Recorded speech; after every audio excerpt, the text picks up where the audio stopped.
Hello, my friends, and welcome back to the 2020 Global Read Aloud. It is Mr. Sarlo once again, and today we are reading Chapter 21 of Planet Omar Accidental Trouble Magnet.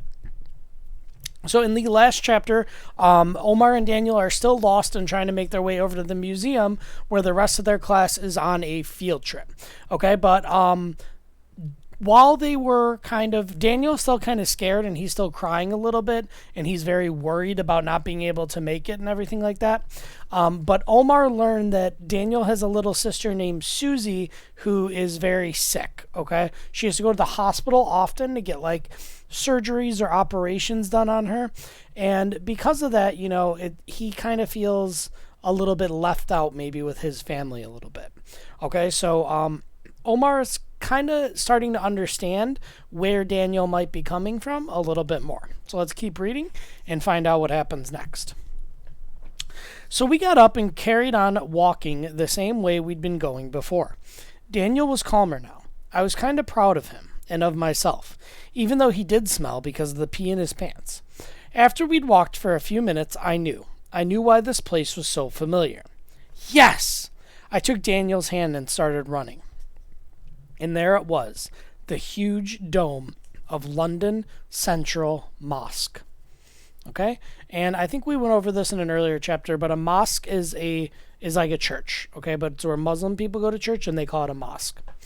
I loved this mosque. This was where I had my first halal sweets. This was where a man had given me money just for being cute. This was where I had stood many times, sometimes with Mom and sometimes with Dad, and with hundreds of other people all praying at the same time. This place was safe. We ran and ran till we reached the big space outside the mosque, where I had tried to ride my scooter once. I looked over my shoulder and... Arrgh! The zombie was hot on our heels again. How did he do that? We pumped up the screaming even more and ran right into the mosques. Mosques are usually quiet places, so all the commotion made people come out from all around and come up to us. There was a man who was wearing one of those Arab-style long things that go right down to the feet. I had one in white. My grandma bought the thobe for me from Mecca. The man had lots of wrinkles and lots of white hair, and he was using his hands to signal us to calm down. He was also saying something, but I couldn't hear him because we were still screaming. So I stopped. Then Daniel stopped. Then I told him everything. It was weird. I felt like I could hear my own voice from far away, and it sounded really hysterical. I told him we had gotten lost and tried to find our own way to the science museum, and then we'd gotten chased by a zombie. Then I realized it all sounded super crazy. So I quickly told him that we asked Allah for help and ended up here. The man smiled like he was very proud of us and like he knew all the secrets of the world. And where is the zombie, my child? He asked. Before I could look around to see where he was, Daniel started pointing and squealing. There, he's there. The man gently took my shoulders and made me look again. My dear son, he said, I wasn't his son, but sometimes people in the mosque who don't know you love you like you're their son.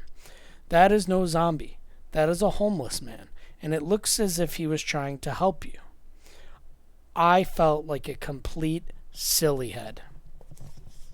Because it was a homeless man, and he wasn't chasing us. He had just noticed that we were kids all by ourselves, and he actually cared enough to try to help. But we had run away from him. I felt pretty bad.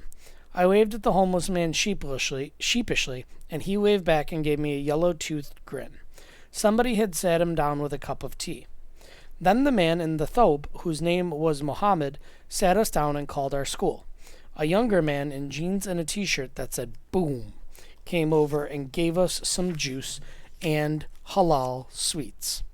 This made Daniel's day, and it made mine too. I felt pretty good at this point. I felt like the hero I was trying to be.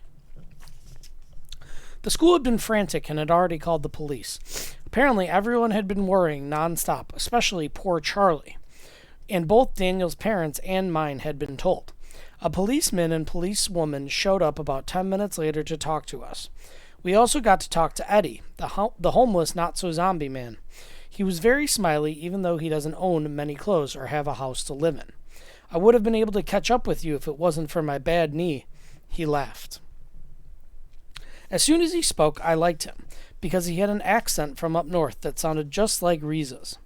We told him we were sorry for running away from him and offered him some of our sweets. He liked the red ones the best, just like everyone else I know. Next, our parents turned up. First mine, and then Daniel's. My mom held on to me and cried, and my dad held on to her. Everyone decided that it was best that we didn't go to Wonderlab, as we had had enough adventures for the day. Daniel and I didn't mind. I wondered if he just wanted to stay near his mom, like I did. Then Dad said, "Come on, Trouble, let's get you home." And he heaved me onto his shoulder just to make me laugh. Okay, so Daniel and Omar are no longer lost. They found a mosque where a gentleman helped them, and they were not being chased by a zombie.